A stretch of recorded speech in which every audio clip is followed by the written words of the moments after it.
Alright, so continuing forward, we've just said that we're going to trim this foot to a horizontal sole plane. So that you know what we mean by that, we're going to get our friend here, Alex, to trim this so that the wall is level with the plane of the sole, but without actually invading the sole. Okay, there's not as much foot mass or depth as you would think on this foot. It wants pulling back just a little bit, but again, it's probably pretty parallel to the hoof wall. So we're going to compensate for both of those things when we decide what shoe we're going to put on it and the way that we're going to fit it.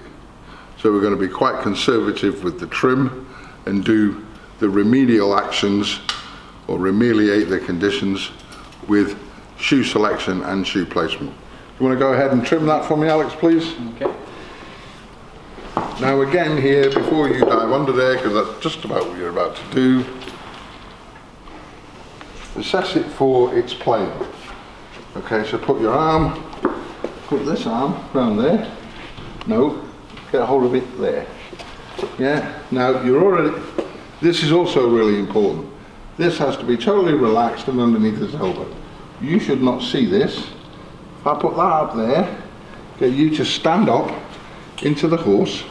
Okay, keep it under there so that it's relaxed totally, look, and it flexes up into the elbow, because that's where it goes at high speed, isn't it? Yeah? Mm-hmm. Again, the same thing, if you pull it out here, you're going to get a different picture, and to see down the long axis, you've got to pull it down there, yeah? Yeah. But that is already the long axis, because this long axis is this. Yeah. All of the limb, not just part of it. Okay, so if you hide that from your view and you look over this elbow, what you'll see is the plane that you want it at. If you look down over there, what do you see? It's quite level, slightly inside. Slightly inside. Yeah, perfect. Okay, go ahead and trim it. And remember what you just said. That doesn't mean drop the inside, but it doesn't mean leave the outside up. Keep your back blade flush, that's it. Half a nipper's blade at a time, just follow it round. It will come out where it will come out as long as you stay in that same nipper run. If you try and jump the full blade, you'll end up riding the nippers up.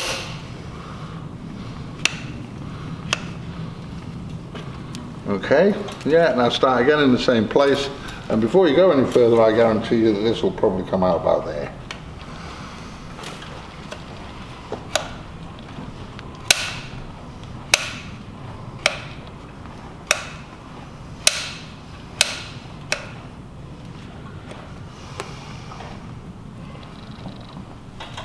If you look at this now, even though we just trimmed a bit of wall off, you've already got a more uniform shape from side to side. Okay, you're looking at this inner border of the white line, but as you trimmed the wall down, especially on the inside, it's gone, it gives you the appearance of going over there. Okay, this looks a bit more central, doesn't it? Mm-hmm. All right, so jump out from underneath it, weigh that up for its level.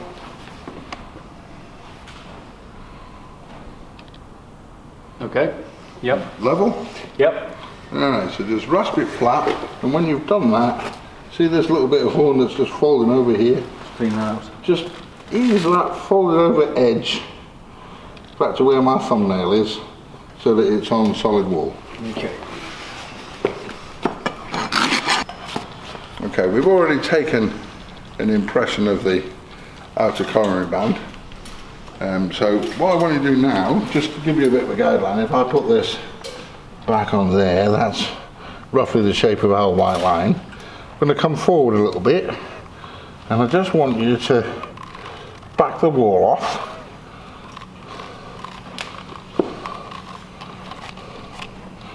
Following that radius. Don't take it back to there, yep. But it's that radius. Uniform all the way around. Just, if you look, you don't need any off there, you don't need any off there, it's just this part of the toe to that black line radius. Okay.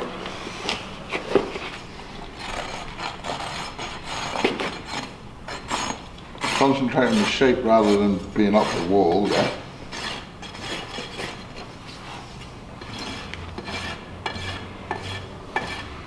Look at the thickness here, look. Take a bit of that, look, see it? Yep.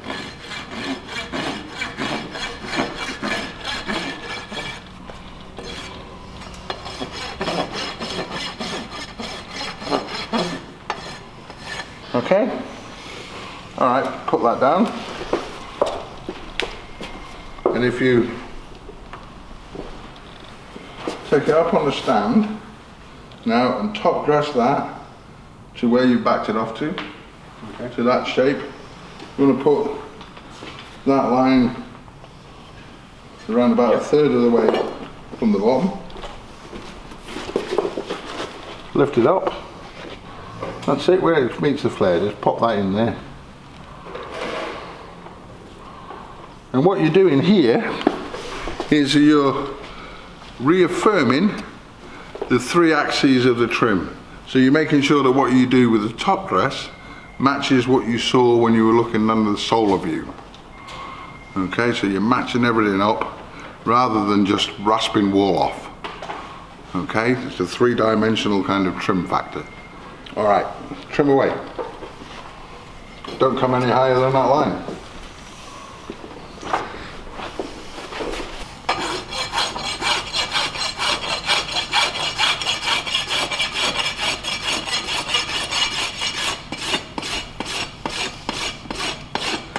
Again, don't take anything that you don't want. Just matching the toe to that radius of the corner around. We're coming back no further than where you backed it off to from the solar aspect. Alright?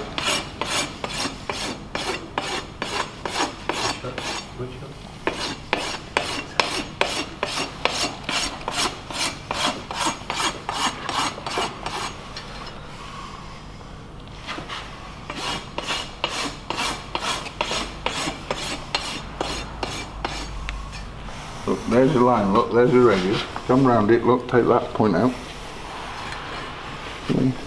Give me that. Look, so there, look, yeah? Yeah. That's where you put it. You get over your line. Let me just grab that leg. So that you can see it.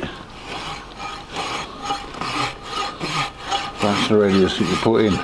There, look. Yep. Yeah, that's where you want to be. There.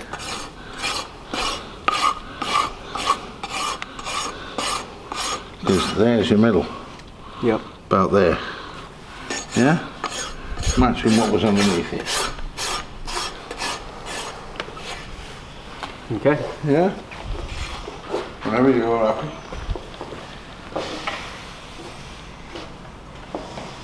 Okay. Pick it up and make sure everything matches what your expectation is. So I'll just check the balance again.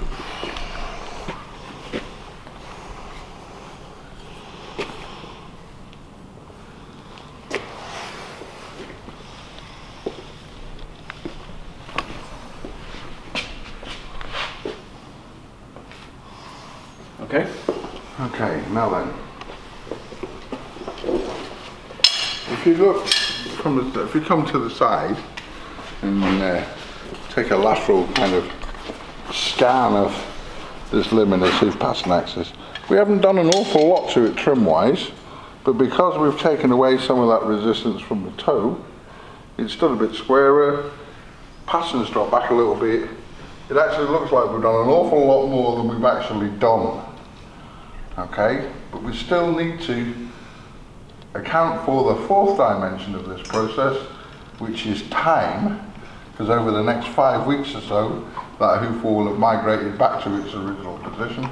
So in our shoeing plan, we want to account for some of that, and that might be in shoe selection, shoe positioning, or we might want to start thinking about adding some variance. Okay, and in this instance, I don't think that they're mechanical variants to do with the ground reaction forces, but more supportive variants to try and prop up the palmar third of the foot. So maybe some kind of impression compound or pour-in pad material, just to try and give that back third of the foot, the arch of the foot, some kind of physical support that will stop it descending down through the shoe, and then and that in turn will reduce some of the amount of dorsal migration over the shoeing cycle. Okay.